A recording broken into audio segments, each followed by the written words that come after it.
የለባትም አሉ።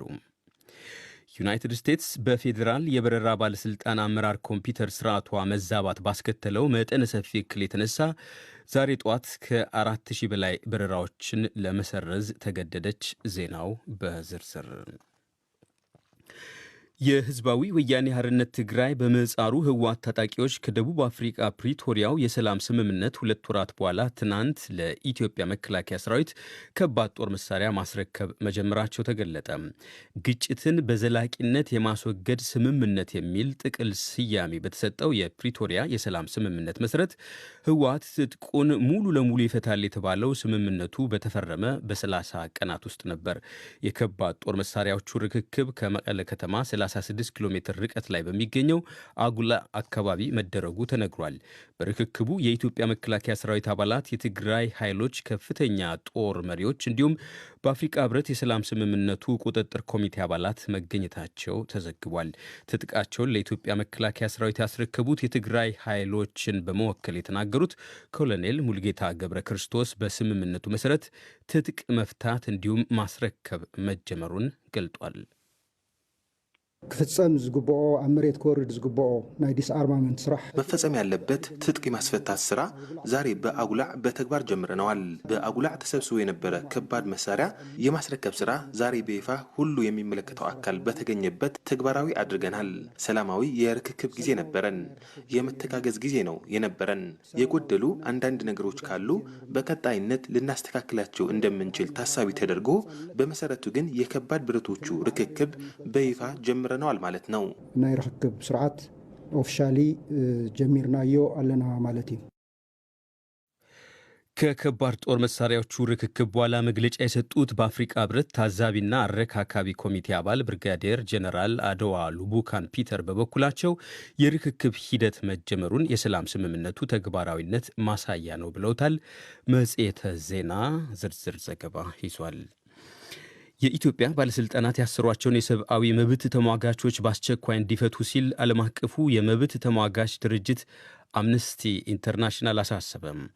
አምነስቲ ትናንት ባወጣው መግለጫው የመብት ተሟጋቾቹ ለእስር የተዳረጉት ከአዲስ አበባ በስተደቡብ ቤታቸው በኃይል የፈረሰባቸውን ሰዎች ጉዳይ ለመሰነድ በተጓዙበት ነው ብሏል። በመብት ተሟጋቾቹ ላይ የተከፈተው ክስ በአጠቃላይ ያለምንም ቅድመ ሁኔታ በአስቸኳይ ውድቅ እንዲደረግም አምነስቲ ጠይቋል። ለእስር የተዳረጉት አራቱ የኢትዮጵያ ሰብአዊ መብቶች ጉባኤ በምህጻሩ ኢሰመጉ ሰራተኞች ዳንኤል ተስፋዬ፣ ብዙአየሁ ወንድሙ፣ በረከት ዳንኤልና ናሆም ሁሴን መሆናቸውን አምነስቲ ገልጧል።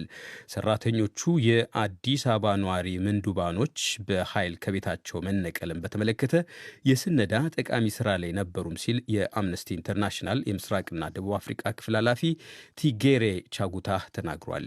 ቀደም ሲል በአምነስቲ ኢትዮጵያ ላይ አጥኚ የነበሩት የአምነስቲ ኢንተርናሽናል የሰብአዊ መብት ጉዳዮች አማካሪ አቶ ፍስሐ ተክሌ በበኩላቸው አራቱ የኢሰመጉ ሰራተኞች የታሰሩት በኦሮሚያ ፖሊስ መሆኑን ተናግሯል።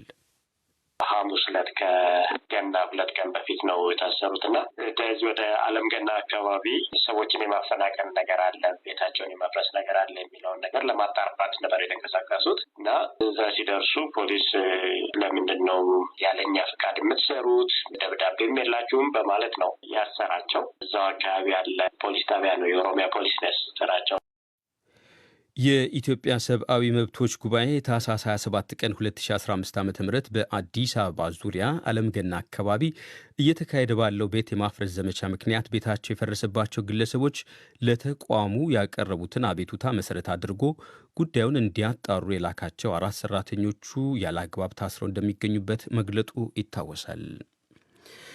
የቻይና አዲሱ ውጭ ጉዳይ ሚኒስትር ሺንጋንግ አፍሪቃ የዓለም ሀያላን የውድድር ሜዳ መሆን የለባትም አሉ።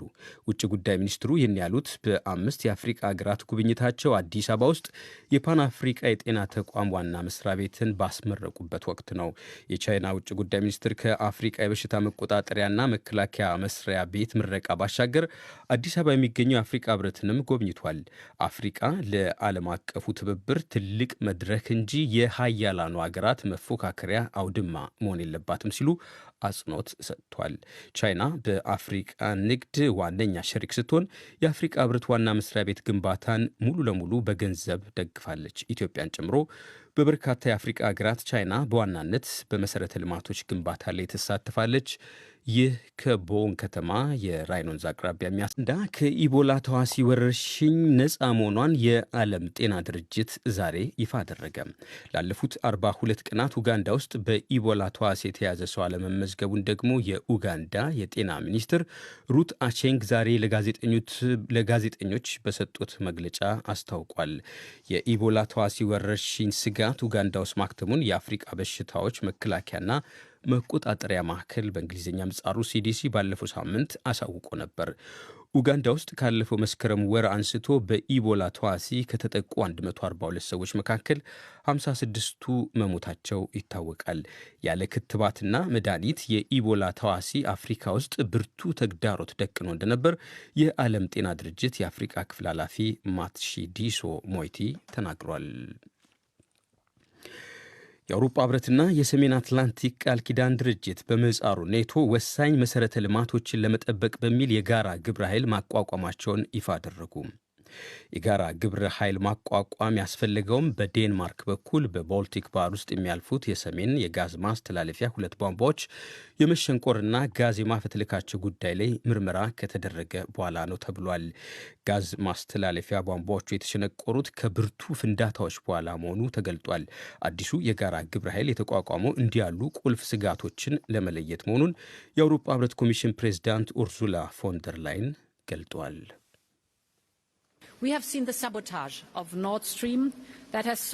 በሰሜን ጋዝ ማስተላለፊያ ቧንቧዎች ላይ አሻጥር ተመልክተናል።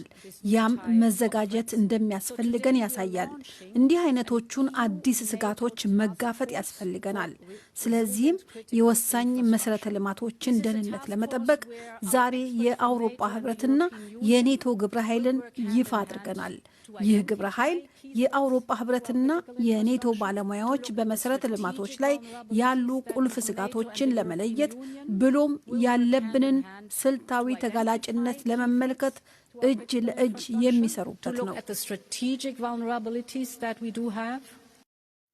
የጋራ ግብረ ኃይሉ የተቋቋመው መሠረተ ልማቶችን ከመጠበቅም ባሻገር የአውሮፓ ህብረት የኃይል አቅርቦትን እንደ ጦር መሳሪያ ትጠቀማለች ላላት ሩሲያ አጸፌታም ነው ተብሏል። የኔቶ ዋና ጸሐፊ የንስ ስቶልቴንበርግ፣ የአውሮፓ ህብረት ምክር ቤት ፕሬዝዳንት ሻርል ሚሼል እና የአውሮፓ ህብረት ኮሚሽን ፕሬዝዳንት ኡርዙላ ፎንደር ላይን አዲስ የጋራ ትብብር ስምምነቱን ትናንት ተፈራርሟል። ሩሲያ የጋራ ግብረ ኃይሉን በተመለከተ የአውሮፓ ህብረት የኔቶ ጥገኛ ከሆነ ሰነባብቷል በማለት ተችታለች። የሩሲያ ውጭ ጉዳይ ሚኒስትር ቃል አቀባይ ማሪያ ዛካሮቫ በበኩላቸው ስለ ግብረ ኃይሉ ሲናገሩ አውሮፓውያን በዓለም ፖለቲካና ኢኮኖሚ ያላቸውን ቦታ ለአሜሪካ ጥገኛ በመሆን አጥቷል ብሏል። በዩናይትድ ስቴትስ የፌዴራል የበረራ ባለሥልጣን አመራር ኮምፒውተር ስርዓት መዛባት የተነሳ በሺዎች የሚቆጠሩ የአውሮፕላን በረራዎች ዛሬ ለሰዓታት ተሰርዘው ቆዩ። የበረራ መቆጣጠሪያ የቴክኒክ ብልሽቱ ባስከትለው መጠነ ሰፊ እክል የተነሳ በዩናይትድ ስቴትስ ከ4000 በላይ በረራዎች ዛሬ ጠዋት ተሰርዘው እንደነበር ተዘግቧል። በተደረገው ርብርብ ግን የቴክኒክ ብልሽቱ ተስተካክሎ ከከሰዓት ጀምሮ የአውሮፕላን በረራና ማረፍ ቀስ በቀስ መጀመሩም ተገልጧል። የአገሪቱ የፌዴራል የበረራ ባለሥልጣን በቴክኒክ ብልሽቶቹ ምክንያት የአገር ውስጥ በረራዎችን ዛሬ ጠዋት አግዶ ቆይቶ ነበር። ጮች ዜናውን ለማጠናቀቅ አርስተ ዜናውን በድጋሚ እናሰማለን። የህዝባዊ ወያኔ ሓርነት ትግራይ በምህጻሩ ህወሓት ታጣቂዎች ከደቡብ አፍሪቃ የፕሪቶሪያ ስምምነት 2 ወራት በኋላ